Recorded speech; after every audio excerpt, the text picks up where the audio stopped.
Hola, ¿qué tal, queridos amigos? Yo soy Walter Hernández y esto es Toma Chocolate, paga lo que debes. Toma chocolate, paga lo que debe. Y hoy en nuestro estudio tenemos una invitada de lujo, nuestra gran querida amiga, Gabriela Sánchez Pérez nos acompaña. Gaby, muchas gracias por tu tiempo.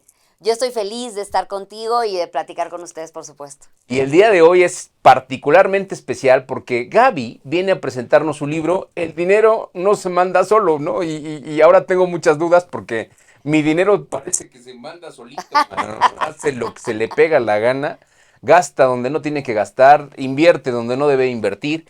Y entonces, pues, ¿quién manda el dinero? Es la pregunta que vamos a resolver el día de hoy, ¿verdad, Gaby? Así es. Venos adelantando. Yo me decía, Gaby la otra vez que hablábamos con ella, Gaby para mí es una extraordinaria amiga por principio, pero además dirige un montón de cosas. Ella es una empresaria mexicana, directora general de GSP, que es Generando Solidez Patrimonial. Es una empresa dedicada a las finanzas personales. La verdad es que en pocos años ha cambiado la vida de cientos de personas que tienen, perdón la palabra, pero es la palabra, tienen un desmadre financiero, incluyéndome yo en algún momento, incluyéndose Gaby, ¿no?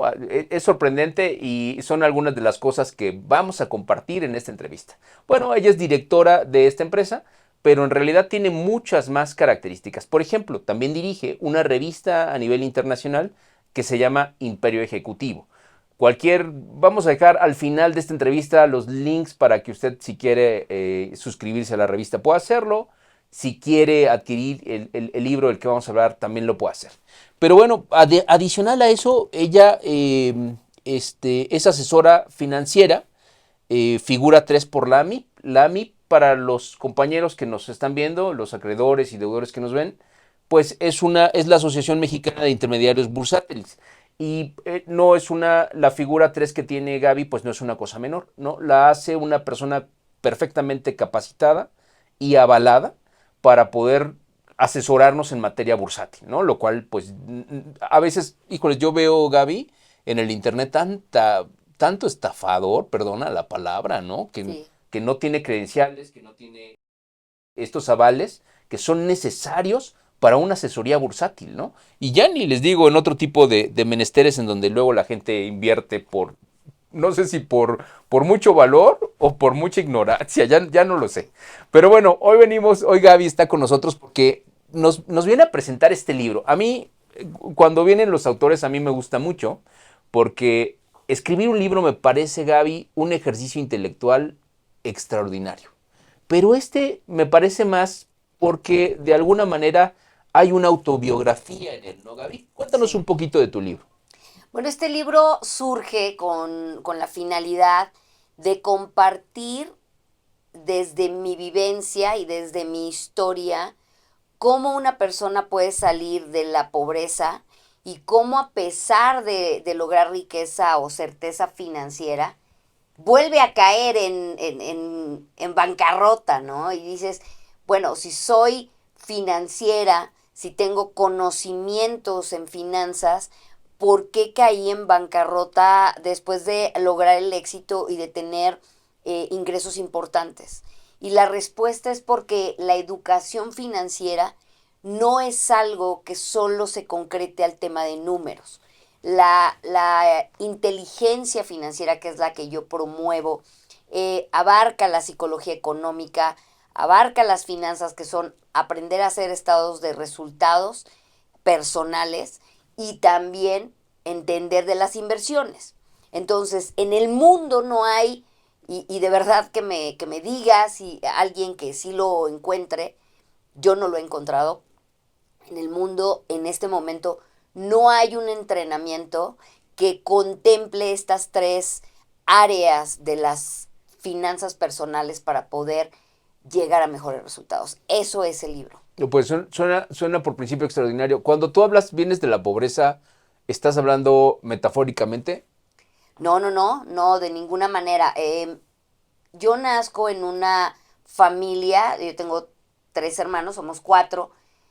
Mi mamá ama de casa, mi papá obrero, y de las cosas que recuerdo, mi papá muere cuando yo tenía 19 años, y recuerdo perfecto que la angustia en ese momento, cuando teníamos el ataúd en la sala de mi casa, llegó un momento en que la angustia de la muerte de mi papá se nubló por la preocupación que vamos a hacer con el cadáver, que no tenemos dónde enterrarlo. Sí, claro. Sí. Entonces, imagínate el estado de pobreza, porque él era el proveedor, porque mi mamá no estaba involucrada en nada que ver con finanzas, y nos quedamos a la deriva, ¿no? Y después de enterrarlo, porque obviamente de las cosas que platico ahí de esta vivencia y de este episodio de mi vida de la muerte de mi papá, pues es esta incertidumbre tan grande de ni siquiera saber si puedes comer 3 veces al día, ¿no? Y a eso se le llama pobreza extrema, que hoy México posee 40 millones de personas en extrema pobreza, En ¿no? pobreza Entonces, alimentaria. exactamente, por eso es que necesitamos llevar educación financiera y mostrarle a la gente que sí es posible salir de ahí. Qué impresionante lo que estás narrando, porque en las familias mexicanas pocas personas prevén, por ejemplo, algo que es inevitable como es la muerte.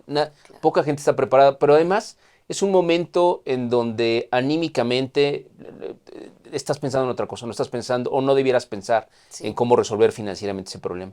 ¿Cómo y además, las familias mexicanas están compuestas generalmente por un paterfamilias, que es el proveedor, sí, y las mujeres, particularmente Gaby, están alejadas de los temas financieros de la claro. familia. Entonces es un tremendo problema. ¿Cómo pasas de esa experiencia de los 19 años a una empresaria exitosa con cursos internacionales, con conferencias internacionales, Toastmaster, BNI, un montón de créditos que tienes ahora mismo? ¿Cómo pasas de esa experiencia de la pobreza al éxito empresarial y personal?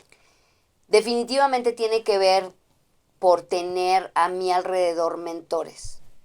Cuando tenemos la capacidad primero de prepararnos y de adquirir esas credenciales y mostrar el hambre a través de el estudiar, la preparación, el conocimiento, y poder entonces tener esta credibilidad como profesional.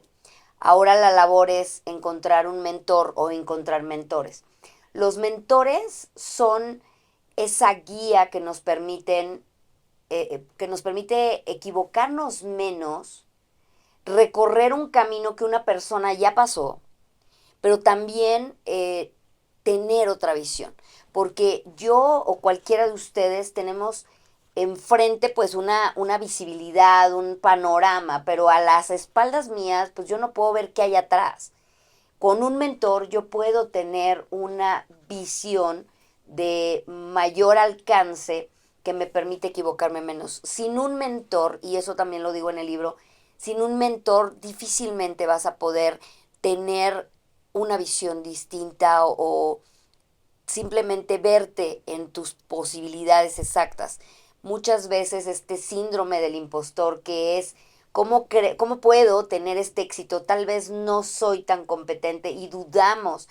Entonces, en ese momento, un mentor es el que nos fortalece esa confianza que podemos tener al desempeñarnos. Y obviamente eso va llevándonos a logros, a logros, a logros, a juntarnos con personas diferentes, ¿Qué? con mayor nivel, con mayor crecimiento, con mejores resultados.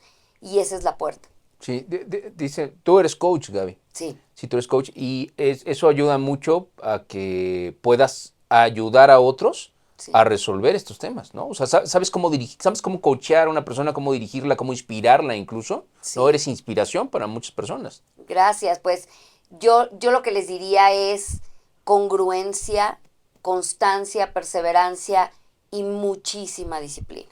Porque imagínate que tú eliges un mentor, que ese mentor tiene mucho éxito, el mentor no va a estar detrás de ti diciendo lo que va a hacer. Tú tienes que ir un paso adelante, un paso adelante, un paso adelante, solamente con preguntas concretas, comprobando que estás recorriendo el camino. Pero la gente piensa que vas a tener a alguien que te va diciendo por la derecha, por la izquierda. No, eso no es un mentor, ¿no? Claro. Definitivamente tiene que ver la preparación y sobre todo muchísima disciplina. Veo, del el segundo capítulo de tu libro, estás hablando de un tema que me gusta, que se llama la reconciliación. ¿Con quién te reconciliaste, Gaby? Conmigo primero, o sea, me reconcilié conmigo. Yo creo que en el camino todos tenemos cosas de que arrepentirnos, cosas que nos duelen, cosas que nos hubiera gustado que no pasaran en nuestra vida. Perdonarnos es el primer paso, porque reconozco que en el momento que cometo determinados errores, pues tengo esa ceguera emocional que no me hace culpable. Y por otro lado, reconciliarme con mi pasado para poder ir ilusionada al futuro. Si yo regreso al pasado y analizo todo con gratitud, también voy a poder avanzar. Sin esa parte de reconciliación, pues olvídenlo, no va a haber finanzas sanas, nunca, ¿no? Y es algo de lo que nadie habla. Y les pongo un ejemplo, porque no les quiero expoliar el libro, Claro. pero una de mis alumnas llegaba y me decía que dentro de su círculo, ellos, su familia, su papá, su mamá, pues tenían mejores condiciones económicas que su familia. ¿Por qué? Porque el papá era muy previsor, porque el papá era muy ahorrativo, tenía una casa preciosa, vivían mucho mejor, estudiaban en mejores escuelas, pero a la hora de convivir con la otra familia, pues se daban cuenta que el papá decía, no, nosotros no podemos ir a Acapulco, no, nosotros no podemos ir a comer a tal lugar, nosotros llegamos después. Y ella decía, ¿por qué? Y los primos se burlaban de ellos, decían eran los ricos pobres. Mm.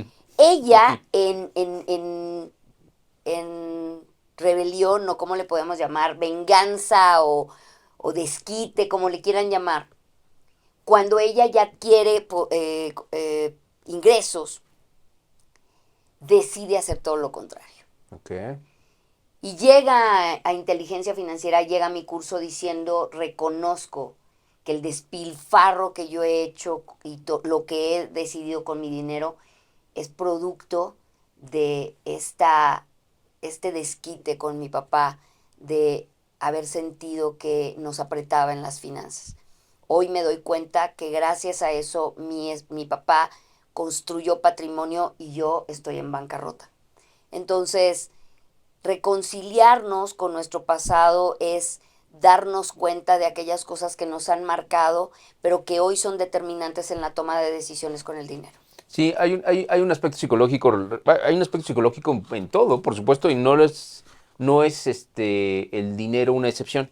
Sí, Veo que, por ejemplo, hay en las primeras partes de tu libro, es un libro, a mí me ha gustado mucho, es un libro, creo que es fácil de leer porque es ameno, ¿no?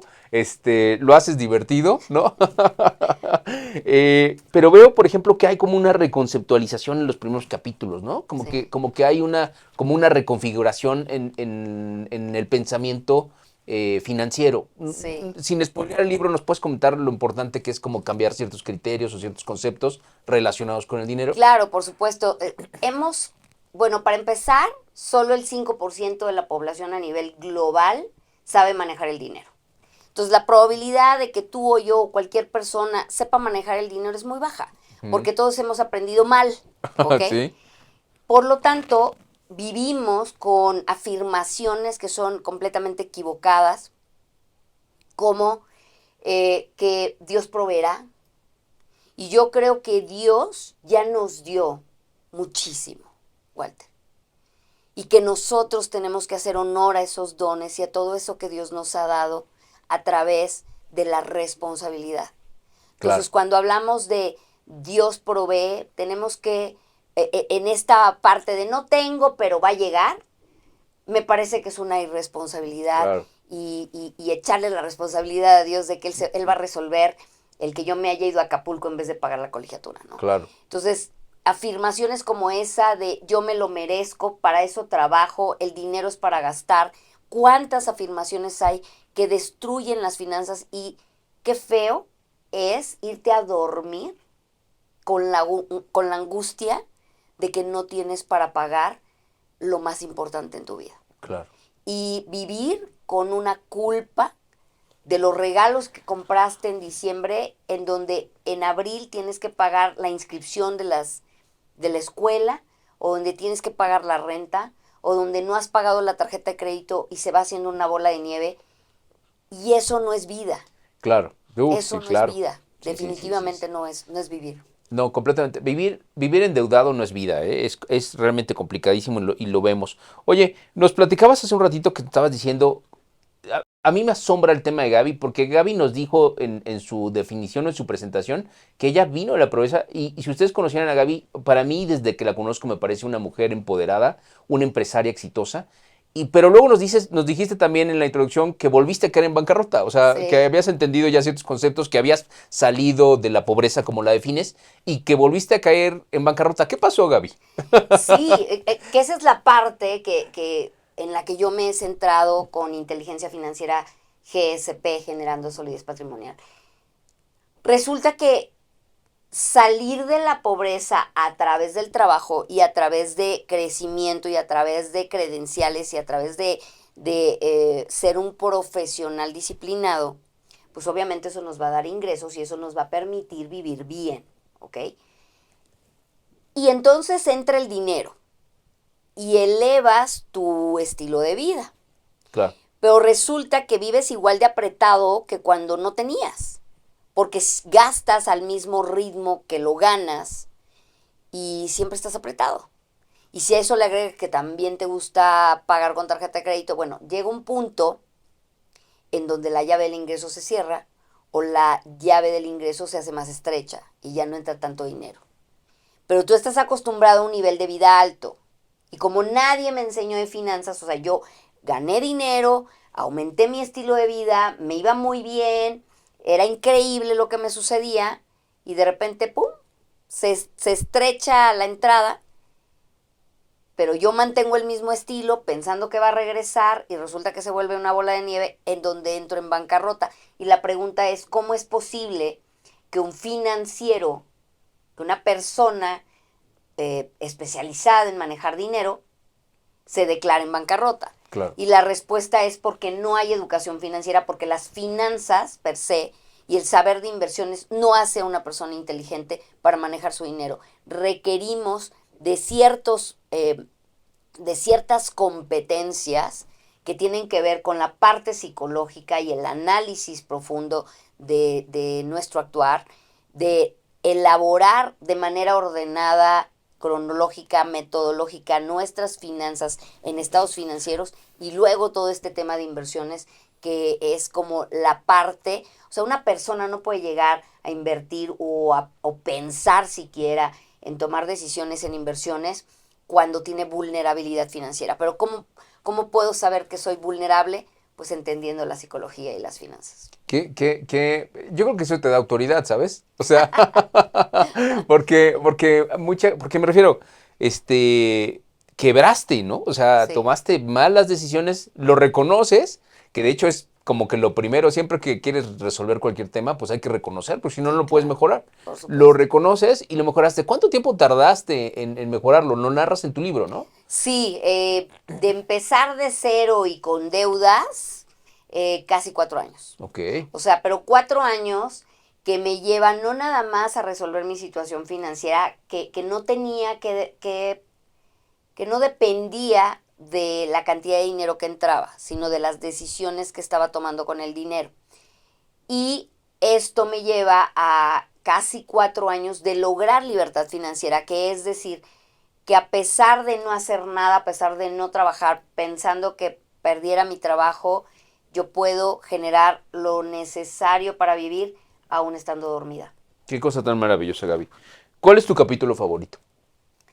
El principio. El principio. El principio porque, bueno, fue una lloradera cada letra que escribí, desde las dedicatorias a mis hijos. O sea, lo vuelvo a leer y me vuelvo a poner a llorar de la emoción. Yo creo que, o sea, imagínense por un momento, Walter, que estás enfrente de ese niño o que estás enfrente de tu mamá en aquel entonces y de toda la dinámica alrededor. Eso te invade, te hace un ecosistema desaparece el presente y te vas al pasado y vivirlo y sentir la energía, pues es lo que está impreso ahí. Entonces, leer el primer capítulo es conocer las entrañas de Gabriela Sánchez. Sí, ahí me gustan los títulos de tus capítulos. Desde mi acelerado corazón hacia mi identidad. Ese es tu favorito. Ese es mi favorito. Ujú. ¿Quién manda el dinero, Gaby? Si no se manda solo, entonces ¿quién lo manda? Nosotros mandamos el dinero, nuestro corazón manda el dinero. Nuestro corazón manda el dinero, porque cuando entendemos que no hemos creado una autoimagen lo suficientemente fuerte para no depender de lo que tenemos para vivir plenos, entonces es cuando descubrimos el verdadero camino hacia el control del dinero. El dinero nos va a controlar cuando esas competencias interpersonales se hayan desarrollado en nosotros. Y para eso hay que adquirir competencias muy importantes. El hablar en público, por ejemplo, Walter, tú dirías, ¿qué tiene que ver el hablar en público con tener éxito financiero? Muchísimo, muchísimo. Y por eso es que yo doy entrenamientos de oratoria, certifico conferencistas internacionales, porque cuando una persona se enfrenta a un auditorio, a un público, tiene que tener una muy buena autoimagen, un muy buen autoconcepto, autoconfianza, autovalía, para entonces lograr comunicación efectiva, asertiva, gestión emocional, empatía. Si no tenemos esa competencia, cuando una persona no sabe hablar en público, difícilmente puede vender y el corazón del dinero se encuentra en las ventas. Entonces, dense cuenta cómo, ¿por qué no tengo buenos resultados? ¿Por qué el dinero se manda solo? Porque no he tenido un crecimiento profundo personal que me lleve a entender que yo soy mi propio enemigo en el tema del dinero. ¿Te consideras tú una persona controladora por lo que veo, no? Por supuesto. Soy codependiente ¿cómo se dice? Codependiente en recuperación desde hace algunos años. No, digo, Gaby controla el dinero, es una cosa maravillosa. Oye, lo que nos acabas de decir, empodera tu voz y hablar en público, ¿no? Viene esas experiencias que nos narras, pues hay que tener una voz poderosa. Gaby es influyente en el sector financiero en nuestro país, tiene una voz poderosa, representa no solo a las mujeres empresarias, sino en realidad a un público mucho más amplio. Y hablar en público. Tú has tenido unas condecoraciones recientes que te dieron. ¿Nos puedes platicar de eso? No tiene nada que ver con tu libro, lo sé, pero Sí, o quizás sí sí, tiene ¿no? que ver. Mira, yo creo que si nosotros queremos tener mejores resultados financieros, tenemos que aprender a hablar en público. Claro, ¿Por qué? Porque vender tus ideas, vender tus proyectos, seas empleado, seas ama de casa, seas estudiante, es importante. claro. Y el mundo del conferencismo me cautiva cuando veo la necesidad de hablar frente a 80 empresarios en Business Network International y yo decía, wow, qué miedo. Y aunque nosotros somos o dominamos nuestra área, esa falta de habilidad para comunicar nos limita también Claro. el tema de negocios. Y mi propuesta, o sea, yo me propuse romper fronteras, ir a nivel internacional. Yo quería que la gente me conociera en otros países y fue como me metí mucho al tema del conferencismo. Y descubro que todo el mundo lo quiere y lo necesita. Lo que pasa es que a la gente le da miedo.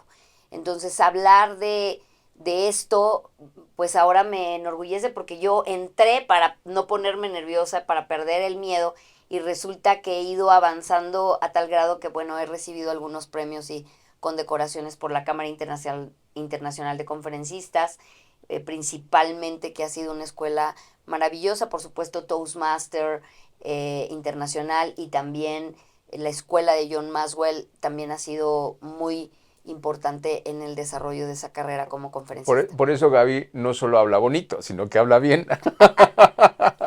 Hablar bonito es retórica, pero hay, cuando además tienes un trasfondo tan profundo como son las finanzas personales, Gaby cambia vidas, ¿no? A través de las empresas que ella dirige, particularmente GSP, que es Generando Solidez Patrimonial. Gaby, ¿por qué deberíamos de leer tu libro? Hay varios libros de finanzas, no vamos a decir ninguno otro, pero hay muchos. ¿Sabes que me gustan mucho tus capítulos? Por ejemplo, para compartir con ustedes algunos de ellos. Ya platicamos los primeros, ¿no? La reconciliación a mí es ese capítulo particularmente me parece extraordinario, ¿no? Desde el título, ¿no? Tú bien lo manejaste y nos compartiste. Pero, por ejemplo, tenemos otros que dicen la ruta y del desarrollo y la riqueza, la zona de emergencia, ascenso y probabilidad, el riesgo de las decisiones pobres, quítate los velos, recorre las cortinas, happy problems, ¿no? O sea, pero ese de happy problems, pues vea problemas felices, qué maravillosos problemas que vamos a llegar a tener. Hay toda una estructura desde la reconciliación, que es lo primero que se tiene que resolver, hasta, bueno, hasta un problema feliz, ¿no? Exacto. Administrar la riqueza. Que también no todos sabemos, ¿verdad? Happy problem. Administrar la pobreza. Uno de mis clientes poderosos me dijo, mis problemas comenzaron cuando tuve mucho dinero. Qué interesante. Cuando empecé a tener mucho dinero, porque obviamente tiene actualmente mucho dinero, ¿no? Claro, sí, claro. Completamente de acuerdo. ¿Por qué deberíamos de leer tu libro, Gaby? ¿Por qué deberían de leerlo? Primero porque creo que los quiero invitar a ir a su pasado y analizar cuáles son aquellas decisiones que quebrantan tus finanzas, porque en el momento que viajes al pasado te vas a dar cuenta de dónde vienen, cuál es el origen de esas decisiones. Mucho de lo que decidimos con el dinero tiene que ver con nuestro pasado, muchísimo.